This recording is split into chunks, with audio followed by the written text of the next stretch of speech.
Inilah tragedi serangan Jakarta tahun 2016. Tragedi mengerikan di jantung ibu kota Indonesia yang pernah membuat dunia heboh.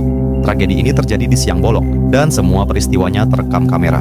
Bahkan saat itu masyarakat bisa menyaksikan detik-detik mengerikan tragedi ini, live di semua stasiun TV. Dan dalang dibalik serangan ini sangat mengejutkan. Pada tanggal 14 Januari 2016, suasana tenang menjelang siang hari di kota Jakarta tiba-tiba berubah mencekam saat ledakan terjadi di sebuah kedai kopi di kawasan Jalan MH Tamrin. Ledakan itu terdengar sekitar pukul 10.39. Akibat ledakan itu, kedai kopi hancur, kaca pecah, dan para pengunjung kedai sampai terpental. Saat itu, ada satu tubuh tak bernyawa tergeletak di tengah kedai, dan ternyata dia adalah pelaku ledakan siang itu. Hanya 11 detik dari ledakan di kedai kopi tersebut, ledakan berikutnya terdengar di pos polisi dekat Gedung Sarinah. Saat ledakan terjadi, ada seorang polisi dan 3 warga sipil yang berada di lokasi.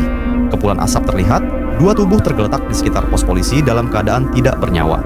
Sementara 1 polisi di lokasi itu terkapar sambil menjerit dan berteriak karena luka-luka di tubuhnya. Ledakan itu berasal dari seorang pria yang melemparkan sebuah tabung sambil mengendarai sepeda motor. Warga pun panik dan berlarian ke jalanan untuk menyelamatkan diri. Namun, ada juga warga yang justru mendekati tempat kejadian perkara karena penasaran. Sekitar pukul 10.48, peristiwa lebih mengerikan terjadi. 2 pria tiba-tiba muncul sambil memuntahkan timah panas ke arah polisi yang sedang mengamankan lokasi.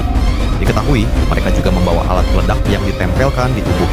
Saling memuntahkan timah panas antara polisi dan 2 penyerang tak terhindarkan. Suasana tiba-tiba jadi semakin mengerikan ketika seorang warga sipil terkena timah panas yang meleset hingga akhirnya kehilangan nyawa. Diketahui, warga tersebut nekat mendekati lokasi demi mengabadikan kejadian siang itu. Setelah beberapa menit yang mencekam, pasukan kepolisian pun berhasil melumpuhkan 2 pria yang melakukan serangan. Siang itu, Jakarta benar-benar terguncang. 21 orang menjadi korban, 8 diantaranya harus kehilangan nyawa. Di kemudian hari terungkap siapa dalang di balik serangan mengerikan ini. Dia adalah Aman Abdurrahman, seorang napi yang sedang mendekam di lapas Nusa Kambangan. Fakta mengejutkan terungkap bahwa ternyata Aman merencanakan serangan tersebut dari balik jeruji besi. Dia melakukannya tanpa diketahui petugas lapas, bahkan bisa berkoordinasi dengan para pelaku di lapangan.